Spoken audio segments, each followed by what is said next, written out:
அந்த தியானம் என்பது தியான பழக்கம், தியான இயல்பா உங்களுடைய கேரக்டரா மாறிடும்.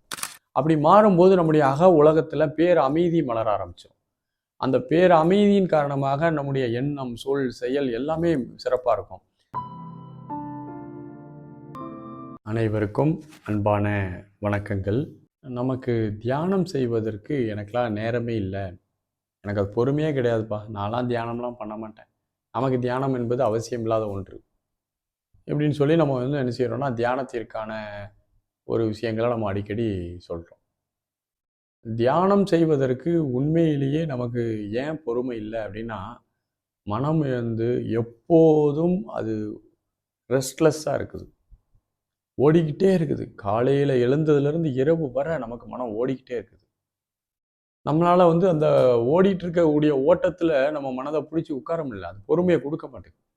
இப்படி கண்ணை மூடி உட்காந்தா என்ன நடக்கும்? பயம், ஏதாவது போயிருமோ, நம்ம அமைதியாயிருவோமோ, என்னென்னு பயத்தில் போடுதான்னு தெரியல, ஆனால் ஓடிக்கிட்டே இருக்குது. மனம் ஓய்வில்லாமல் சதாகாலமும் இருக்கும்போது நமக்கு அந்த பொறுமை இல்லாமல் போயிடுது. நம்ம அதை முதல்ல நமக்கு தியானத்தில் போதுமான அளவு பொறுமை இல்லாட்டாலும் பரவாயில்ல, நீங்கள் தியானம் வருதோ இல்லையோ, முதல்ல ஒரு சேரையோ ஒரு தரையிலையோ அமைதியாக கண்ணை திறந்தே ஒரு 10 நிமிஷம் உட்காந்து பழகுங்க. தியானம் பண்ணணும்னு கூட அவசியம் இல்லை. அந்த பழக்கத்தை நல்லா ஏற்படுத்தின பிறகு அதுக்கப்புறம் கண்ணை மூடி கொஞ்சம் கொஞ்சமாக 10 நிமிடம், 15 நிமிடம், 20 நிமிடம். ஒரு மனிதன் தன்னுடைய வாழ்நாளில் கண்ணை மூடி உட்கார்ந்த ஒரு 24 நிமிடமாவது, ஒரு நாளிகையாவது ஆழ்ந்த தியானத்தில் ஈடுபடுறதுக்கு பழக்கத்தை ஏற்படுத்தணும். நீங்கள் தியானத்தில் இருக்கும்போது உங்களுக்கு கிடைக்கக்கூடிய ஒரு சில கனப்பொழுது ஏற்படக்கூடிய அமைதி கூட உங்களுக்கு அதீதமான சக்தியை, புதிய எனர்ஜியை உங்களுக்கு கொடுக்க ஆரம்பிச்சிடும். அந்த எனர்ஜியை வைத்துக்கொண்டு நீங்கள் இன்னும் நிறைய உங்களுடைய முடிவுகள் எடுக்கிறதுக்கோ, இன்னும் தியானத்தை அதிகப்படுத்துறதுக்கோ தேவைப்படக்கூடிய ஒன்றாக இருக்கும். நீங்கள் நினைக்கிறீங்க, ஒரு மனமானது நீங்கள் உங்களை அறியாமல் சில நேரங்களில் நீங்கள் எந்த விதமான முயற்சியும் இன்றி பொறுமையாக இருக்கும்போது மனம் ஒரு பிளாட்ஃபாரத்தில் போய் ஒரு ஓய்வு எடுக்குது. அந்த ஓய்வில் இருந்து கிடைக்கக்கூடிய ஹை எனர்ஜி, புதிய எனர்ஜியானது நம்மளை மிகவும் ஒரு சக்தி வாய்ந்த ஒரு மனிதராக, மிகவும் சிந்தனையாளராக, நல்ல ஒரு மனிதராக மாற்றக்கூடியது. நீங்கள் நினைக்கிறீங்க ஒரு நிமிடத்தில் என்ன நடக்கும்னு. ஒரு நிமிடம் மனம் சலனம் இல்லாமல் இருக்கும்போது இந்த பிரபஞ்சத்திலிருந்து பேராற்றல் நமக்குள்ள கிடைக்குது. ஒரு கிளாரிட்டி நமக்குள்ள, நம்மளை பற்றியே நமக்கு ஒரு கிளாரிட்டி வர ஆரம்பிச்சிடும். உங்களுக்கு ஒரு தொழிலை பற்றி கிளாரிட்டி வரும், நண்பர்களை பற்றி கிளாரிட்டி வரும், இப்படி ஒவ்வொருத்தரையும் பற்றி கிளாரிட்டி வர ஆரம்பிச்சிடும். ஸோ இன்னைக்கு உள்ள காலத்தில் தியானம் என்பது ரொம்ப பொறுமையே இல்லாமல் இருக்கிறவங்களுக்கு தேவைப்படக்கூடிய ஒன்று.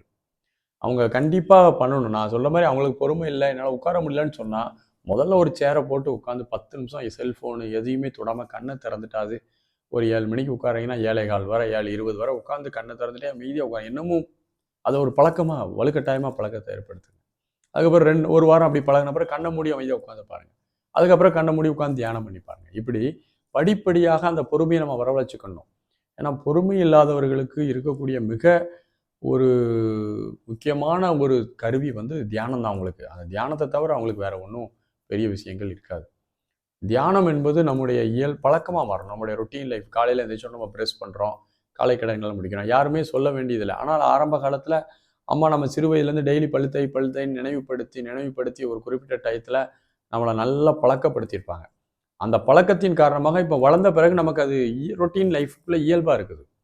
அதே போல் தியானத்தை நீங்கள் ஒரு குறிப்பிட்ட டைம் உட்காந்து பண்ணி குறிப்பிட்ட நேரத்தில் உட்காந்து செய்து பழக அந்த தியானம் என்பது தியான பழக்கம், தியான இயல்பா உங்களுடைய கேரக்டரா மாறிடும். அப்படி மாறும்போது நம்முடைய உலகத்துல பேர் அமைதி மலர ஆரம்பிச்சிடும். அந்த பேர் அமைதியின் காரணமாக நம்முடைய எண்ணம், சொல், செயல் எல்லாமே சிறப்பா இருக்கும். இந்த சமுதாயத்துக்கு நம்மளால நல்லது மட்டும்தான் செய்ய முடியும், தீங்கு செய்ய முடியாது. அந்த அளவு நம்முடைய மனமானது ரொம்ப வேற ஒரு பரிமாணத்துல மாறும். ஆகவே தியானம் என்பது பொறுமை இல்லாதவங்களுக்கு ஒரு அவசியமான ஒன்று, பொறுமையை மேலும் கொண்டு வர்றதுக்கு ஒரு நல்ல ஒரு கருவி. ஆகவே தியானத்தை நாம் நம்முடைய வாழ்க்கையில் ஒரு அங்கமாக, ஒரு முக்கியமான ரொட்டீன் லைஃப்பில் ஒரு பார்ட்டாக நீங்கள் எடுத்துக்கிட்டிங்கன்னா கண்டிப்பாக ஒரு நல்ல ஒரு ஆரோக்கியமான மனிதராக நீங்கள் கண்டிப்பாக இருக்க முடியும். வாழ்த்துக்கள். நன்றி.